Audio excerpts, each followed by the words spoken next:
Hello and welcome to another Drive-In Double Feature. I'm Ryan, I'm Nathan. and this is the podcast where we talk about two movies a week every Tuesday and Thursday. But before I get into anything, we got a Patreon over at patreon.com/Drive-In Double Feature podcast. You know, they say if leave $5 in your mailbox, you're going to get a promo code for this Patreon. So guys, just from now on, just start leaving $5 at places, and you might get access to our Patreon.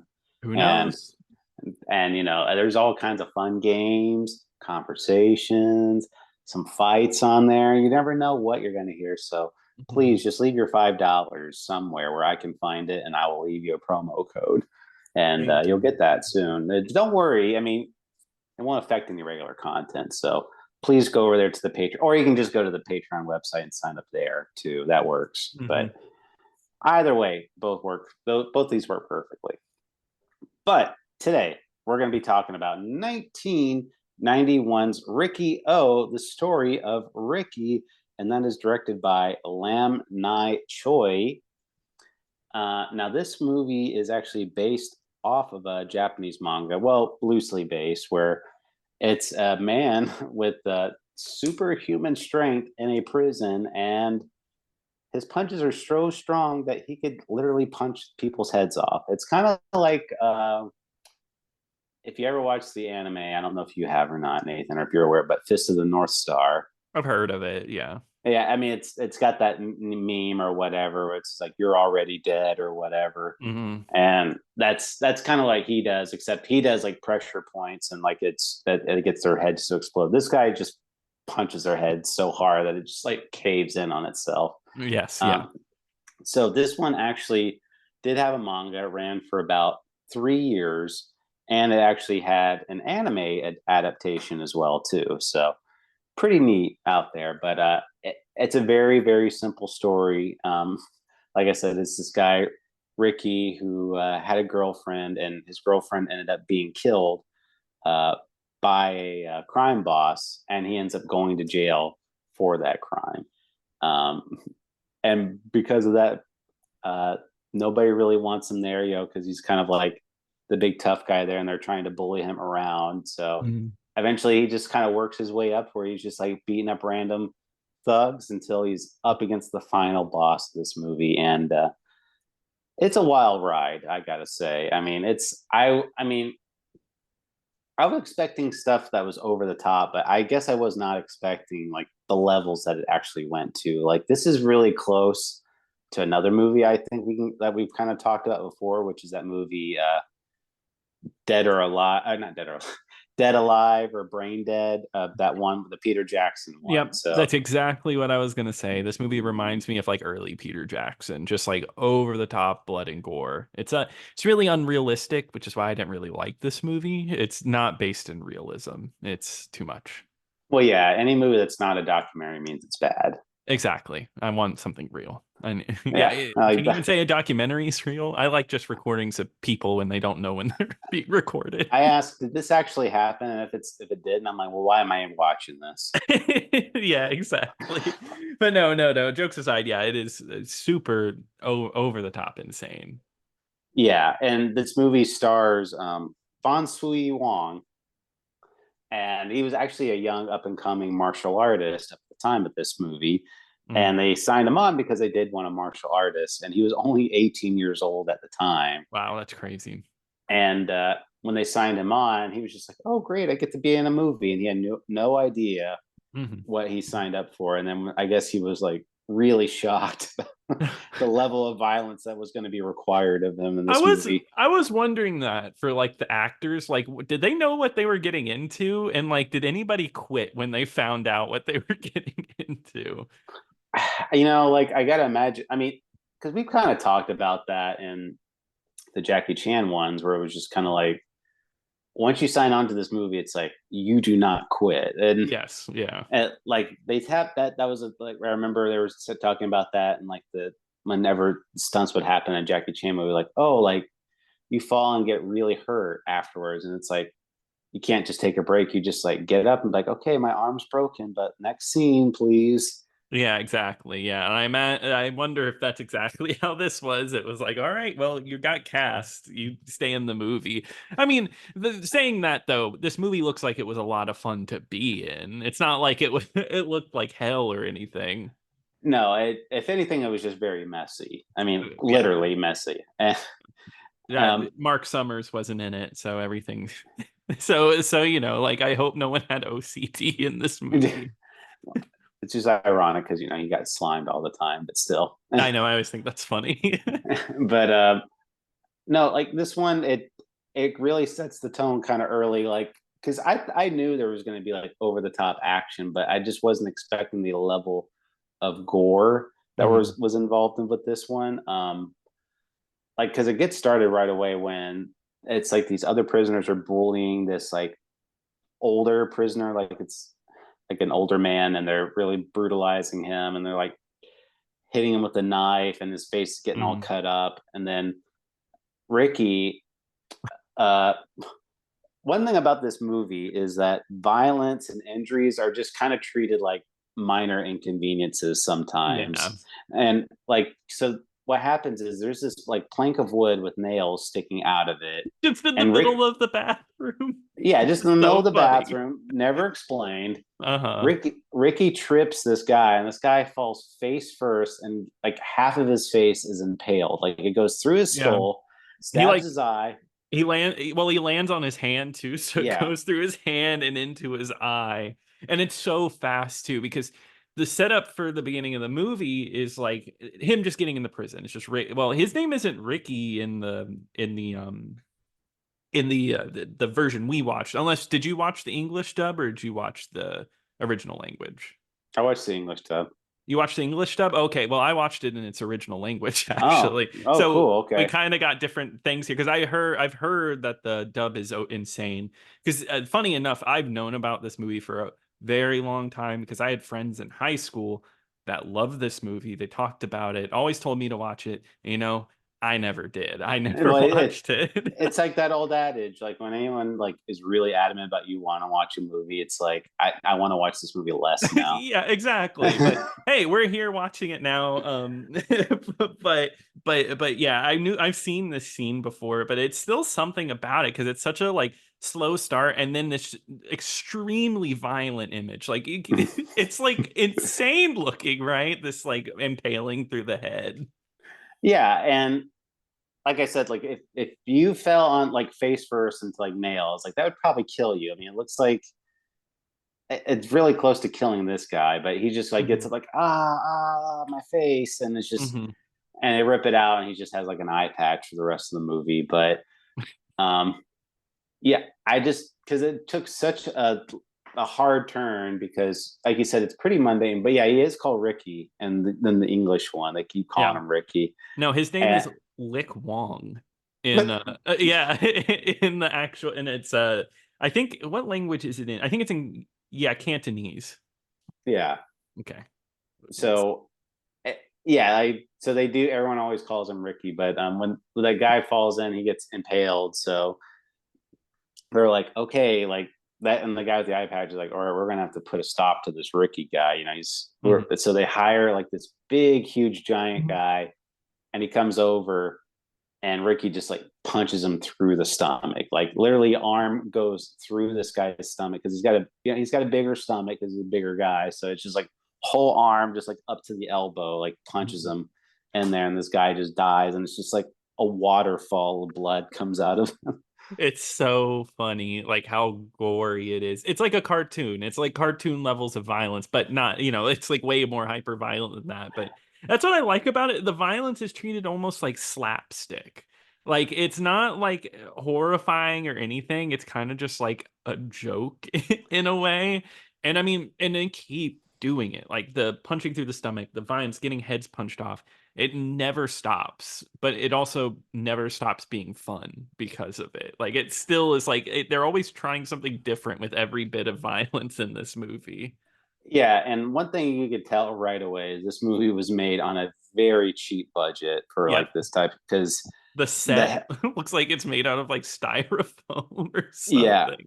the set does not look great, Mhm. and the effects in it where people are getting like that scene I just described with the guy's head getting impaled. It's obviously they just got like a fake head and just like tipped Oh it yeah. over.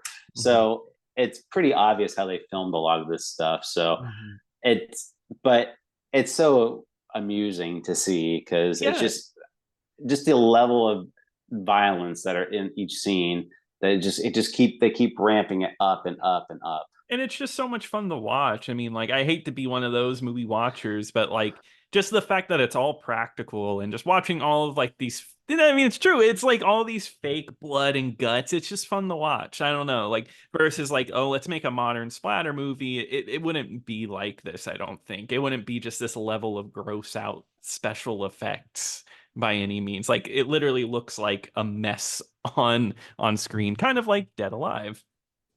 Yeah, and they made some really big messes in here, like especially like the final scene, which we'll talk about here in a little bit. But Yeah.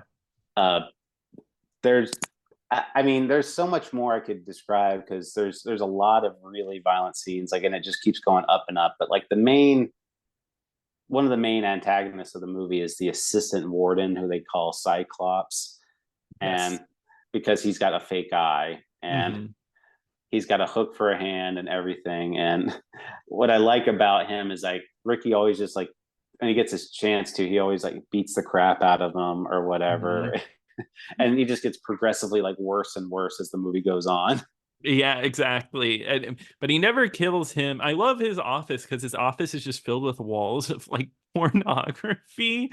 Like that's like because I guess he's like an excessive guy because when you first meet him, he's just eating like eggs. He's got a thing full of food in front of him.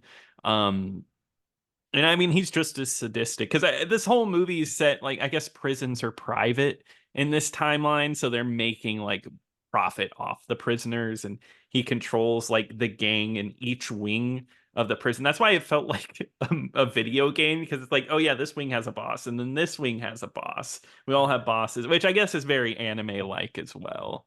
Yeah, it there's definitely like a big heavy like out of each Uh huh. side.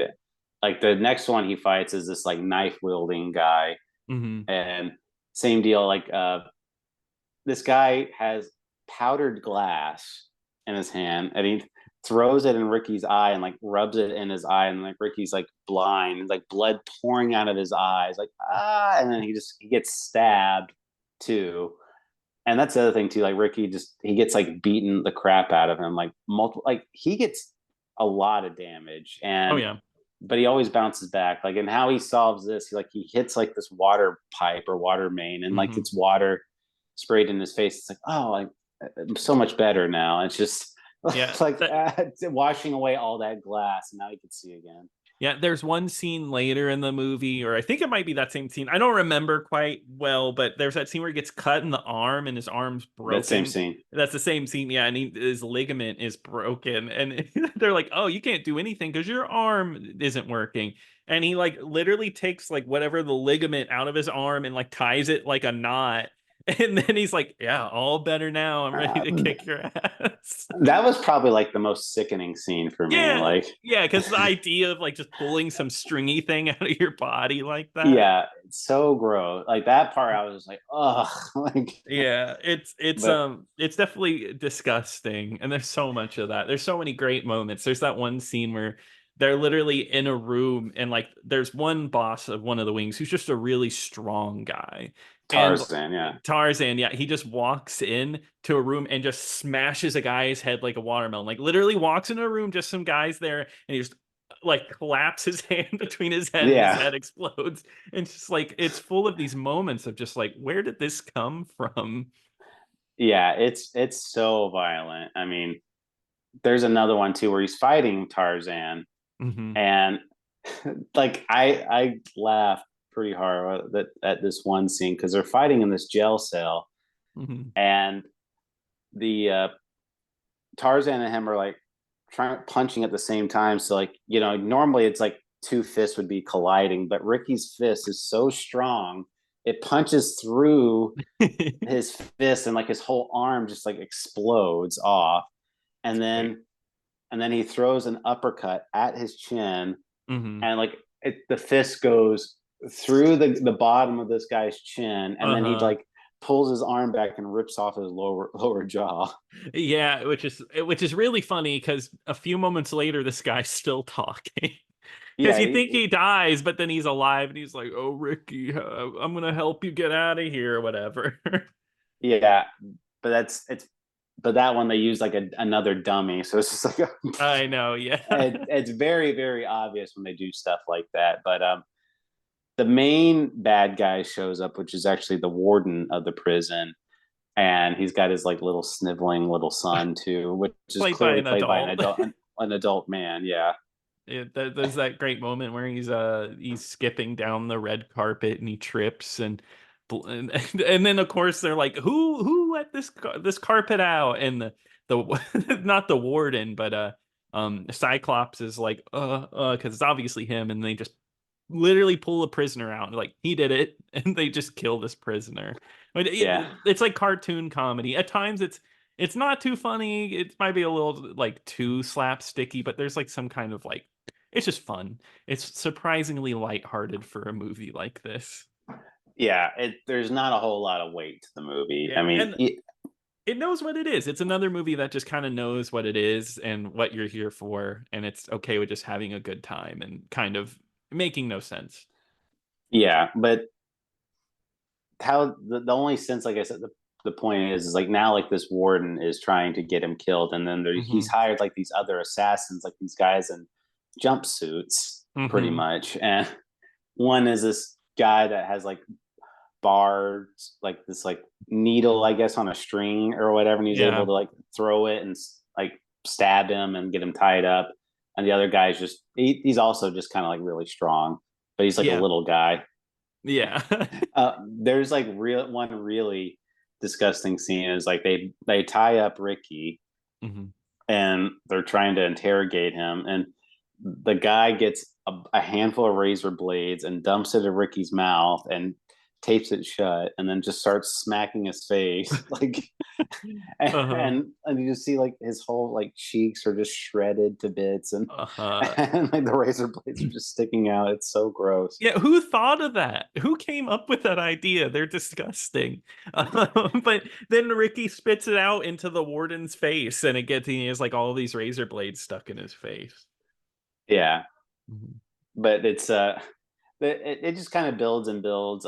They eventually they do have like the final encounter with the assassin, Cyclops, and the warden are all kind of cornering Ricky, and Ricky's able to kill the other assassins, and like the assistant warden is like trying to like run out, but apparently like, the warden has like this gun that basically turns people into like balloon, like basically what happened to Yaphet Kotto and Live and Let Die. It's Yeah, just they get shot with this thing, and their whole body just blows up like a balloon until they explode. yeah. In the subtitled version, you have to tell me if they say this. They said, "I this gun is normally for big elephants," and then Yeah, that's oh, what they that's what they say. say. That's so funny that stayed because that's such a silly explanation.